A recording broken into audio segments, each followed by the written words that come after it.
तो प्यारे बच्चों, स्वागत है आपका एक बार फिर अपने YouTube चैनल में। तो आज का जो हमारा टॉपिक है वो होगा स्टूडेंट चैप्टर 3 का एक छोटा सा पार्ट कि मेंडल ने मटर के पौधे का चयन क्यों किया। सिलेक्शन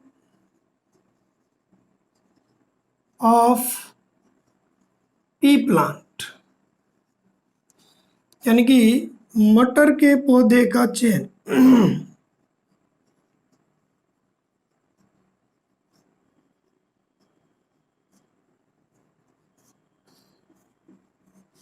तो देखिए कि मेंडल ने अपने प्रयोग में मटर के पौधे का ही चयन किया, तो उसका क्या कारण था। भाई इसमें कोई कारण तो होगा जिससे उन्होंने इसका चयन किया। तो देखिए, पहला है आपको लिखना है कि मटर के पौधे को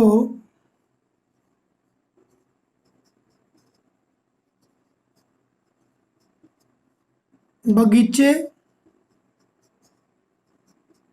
या गमले में उगाया जा सकता है।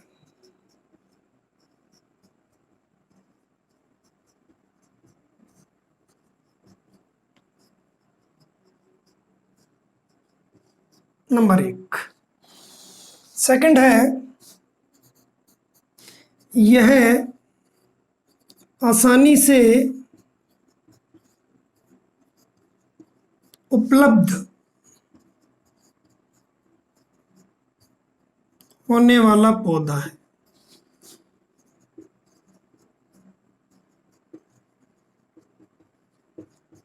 क्लियर हुई बात।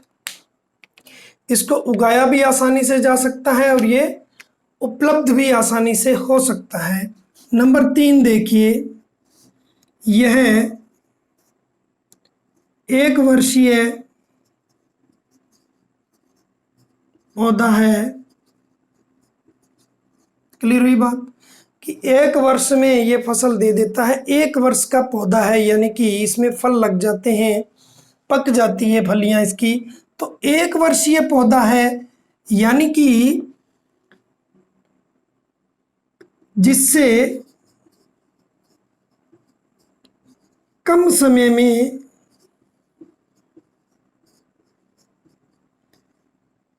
कई पीढ़ियों का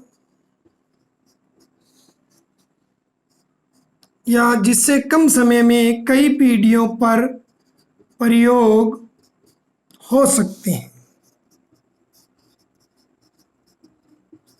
यानी कि देखिए, 1 वर्षीय है और कुछ इसकी ऐसी नस्ल होती है, किस्म होती है जो 1 साल में 4 महीने के अंदर पक जाती है, या 1 वर्ष में ही मानो तो देखिए 1, 2 और 3 वर्ष के अंदर 3 पीढ़ियों का अध्ययन किया जा सकता है। और अगर 4 महीने में पकती हो तो 1 साल में 3 पीढ़ियों का अध्ययन किया जा सकता है। क्लियर हुई बात स्टूडेंट।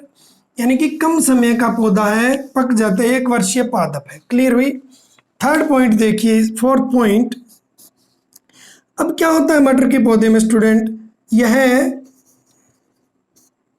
बाइसेक्सुअल प्लांट, यानी कि द्विलिंगी बोल लो या उभयलिंगी, यह द्विलिंगी पौधा है। द्विलिंगी का मतलब क्या हुआ स्टूडेंट, देखिए यहां कि इसके अंदर मान लो कि ये इसका मादा भाग है, तो ये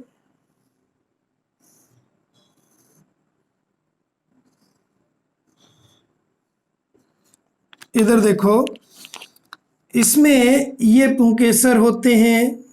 यानी कि हमने फूल के बारे में नहीं पढ़ना, लेकिन आपको पूरा इसका पता होना चाहिए कि देखिए ये इसका जो है वो नर भाग है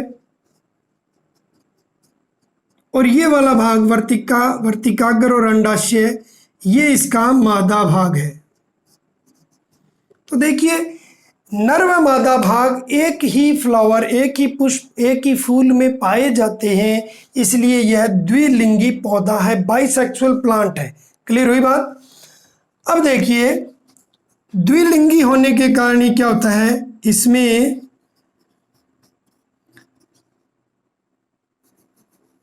प्राकृतिक रूप से, नेचुरल रूप से, प्राकृतिक रूप से स्वपरागण होता है। देखिए पहले मैं स्वपरागण बताता हूं कि मान लो इसी पौधे के ये जो है यहाँ से पोलन जो है, परागकण है, पुंकेसर से परागकण इसकी वर्तिकाग्र पर ही आ जाए तो इसमें स्वपरागण हुआ। इसी पौधे के परागकण ने इसी पौधे की जो अंडाशय है उसको निषेचित कर दिया, तो ये स्वपरागण है। देखिए स्टूडेंट, ये एक मुट्ठी है, मान लो ये पुष्प है, तो इसमें नर व मादा भाग ऐसे बंद रहते हैं, तो इसी में ही ये इसका परागकण इसी को ही निषेचित करेगा, इसके अंडाशय को, तो इसमें स्वपरागण होता है। क्या होता है?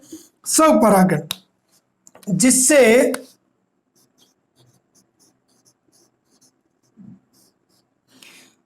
पौधों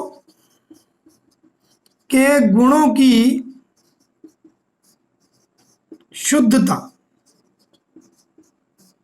जिससे पौधों के गुणों की शुद्धता कई पीढ़ियों में बनी रहती है, कैसे? देखो कि मान लो ये शुद्ध पौधा है लंबा और स्वपरागण हुआ है, इसी के परागकणों ने इसके अंडाशय को निषेचित किया है, तो जो इससे बीज प्राप्त होंगे वो शुद्ध बीज होंगे, उनको जब हम बोएंगे तो शुद्ध पौधा ही प्राप्त होगा। इस तरह से स्वपरागण से शुद्ध वंश क्रम प्राप्त किया जाता है। क्या किया जाता है? शुद्ध वंश क्रम। क्लियर होगी बात? यही बात इसमें लिखी है, पौधों के गुणों की शुद्धता कई पीढ़ियों में बनी रहती है। क्लियर हो गया? 6th पॉइंट देखिए स्टूडेंट, इसमें परपरागण भी हो सकता है,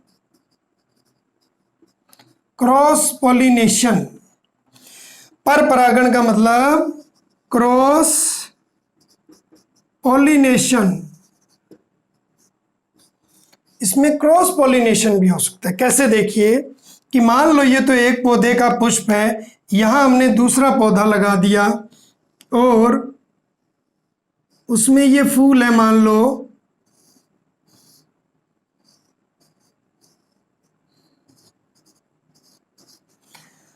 अब देखिए यहां से पुंकेसर से परागकण, ये परागण है, यहां से इस पौधे की इस वर्तिका पर आ गए और इसको निषेचित कर दिया, तो ये होता है स्टूडेंट परपरागण होता है। क्लियर हो गया? अब देखिए एक पॉइंट और है इसके अंदर कि इसमें विपुंसन विधि क्या होता है। इसमें देखिए यहाँ 7th पॉइंट है, इंपॉर्टेंट है ये, कि देखिए विपुंसन विधि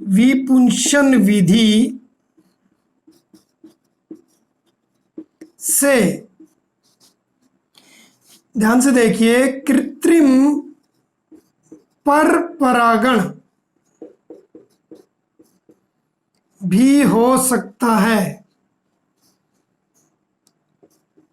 या कहें कि विपुंसन विधि से कृत्रिम परपरागण किया जा सकता है। विपुंसन विधि क्या होती है स्टूडेंट? इमस्कुलेशन मेथड होता है एक, जिसमें क्या किया जाता है, नर भाग को काट दिया जाता है, नर भाग को काट दिया जाता है। मान लो ये दो फूल हैं, दोनों ही अलग अलग पौधे के हैं, तो हम क्या करेंगे, इसके नर भाग को काट देंगे। अब नर भाग को जब काट दिया तो ये जो है वर्तिकाग्र और अंडाशय, यानी कि इसकी वर्तिका पर इस पौधे के परागकण नहीं आ सकते क्योंकि है ही नहीं इसमें नर भाग। तो अब क्या होगा, कृत्रिम विधि से यहाँ से इन परागकणों को उठाया जाएगा और इस पे रख दिया जाता है। तो ये होता है विपुंसन विधि से कृत्रिम परपरागण, यानी कि हम कहें कि आर्टिफिशियल क्रॉस पॉलिनेशन, कौन सा हो गया? आर्टिफिशियल क्रॉस पॉलिनेशन किया जा सकता है इमोस्कुलेशन मेथड से। क्लियर हुआ? तो ये पॉइंट 7 है जिसके कारण मेंडल ने मटर के पौधे का चयन किया था स्टूडेंट। ओके, तो स्टूडेंट जितना भी वीडियो मेरे शेयर एंड सब्सक्राइब हो सके कीजिए, चैनल को सब्सक्राइब कीजिए ताकि मैं आपको जल्द से जल्द वीडियो प्रोवाइड कर सकूं। तो मेरे साथ बने रहने के लिए आपका बहुत बहुत धन्यवाद। Thanks a lot.